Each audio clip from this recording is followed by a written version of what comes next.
Hello, my name is Max, and I will be talking about small groups. What is a small group and why they matter? Small groups are typically defined as 3 to 12 people working together toward a common goal. In our comms class, we have seen how groups function as a system, meaning each member plays a role that affects the entire group's outcome. Small groups are important because small groups create an environment of engagement, connection, and community. Today, we are exploring three key questions. First, what are the advantages and disadvantages of working in small groups? Second, when are groups more effective than individuals? And third, how can we maximize the benefits while minimizing the downsides? Understanding this helps us not just in class, but in future careers where teamwork is essential. One major advantage of small groups is the diversity of perspectives. Different viewpoints lead to more creative and well-rounded solutions. They bring in ideas that one person may not have ever thought of. Another benefit is the increased creativity. When people build off of each other's ideas, it creates this synergy, which means that the group actually produces something even greater. These two ideas are interconnected because without various perspectives, that synergy begins to lack. In the systems theory, this shows how much each member acts as an input, ultimately improving better outputs. Ultimately, small groups are a great way to enhance overall performance because it allows for each member to contribute. Hi, my name is Isabella, and I'll be talking about the disadvantages of small groups. Specifically, one of the major disadvantages of small groups, which is something called social loafing. This is when some members put in less effort because they assume others will pick up the slack. Even though small groups are meant to makes teamwork easier, they can actually make this problem more obvious. In our group, this definitely happened, especially at the beginning of the project. Not everyone was contributing equally, which meant a few people had to take on more responsibility than expected. And when that happens, it creates frustration because the workload isn't shared fairly. Another issue is that social loafing can slow down everything. In a small group, even when one person is not doing their part, it has a big impact. Tasks get delayed, communication breaks down, and overall quality of the project can suffer. It also affects motivation. When people notice others aren't putting in effort, they may start to feel that their own work doesn't matter as much. And because of that, the group's energy drops and the results become weaker. On top of that, social loafing makes it harder to build trust. Good teamwork depends on everyone being reliable and accountable. But when people don't follow through, it damages the group dynamic and makes working together more stressful. Overall, while small groups can be helpful, social loafing is a major disadvantage. It creates imbalance, lowers motivation, and hurts the final outcome, because when one person checks out, the whole group pays the price.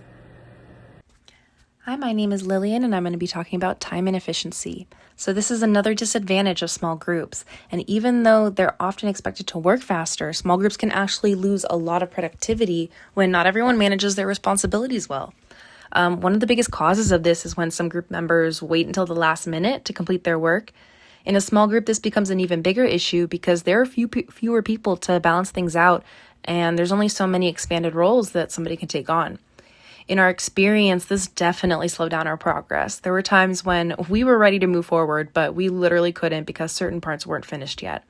This kind of delay also creates a chain reaction. In some small groups, tasks are usually a lot more connected. So delays don't just stay isolated, they spread throughout. And it increases pressure unnecessarily, especially when the deadline gets closer. When work is left until the last minute, the group is forced to rush to complete everything. And then when people are rushing, they're more likely to make mistakes and turn in low quality work. Time inefficiency can also lead to poor communication because when people aren't working at the same pace, it becomes harder to stay organized. This creates confusion, misalignment, and sometimes even conflict and resentment.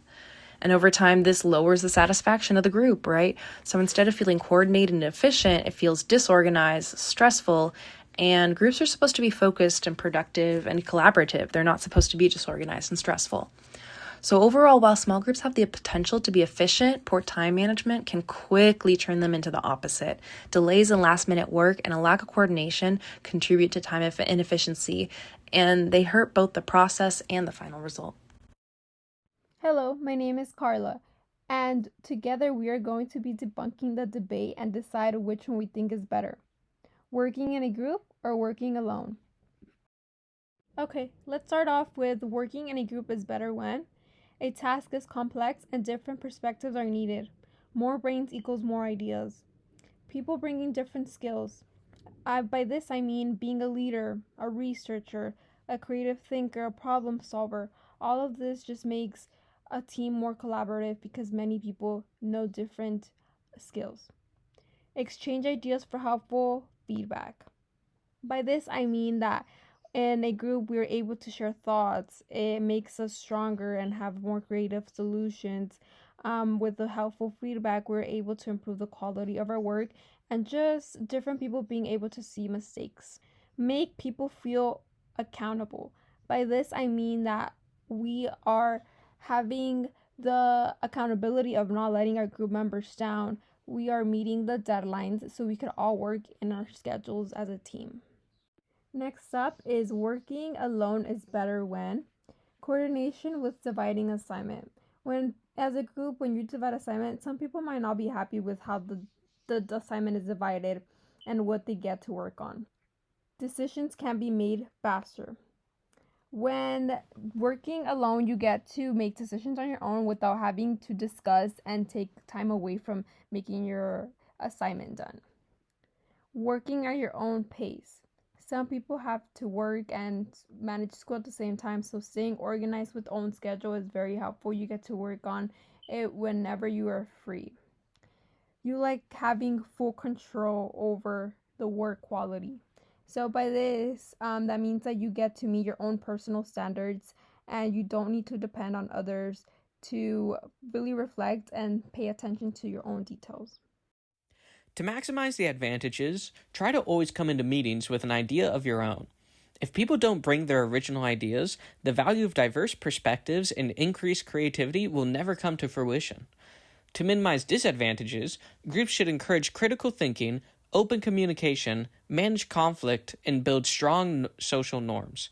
Open communication helps prevent groupthink by encouraging members to share different opinions. By building strong social norms, we create a space for participation and respect, which reduces social loafing.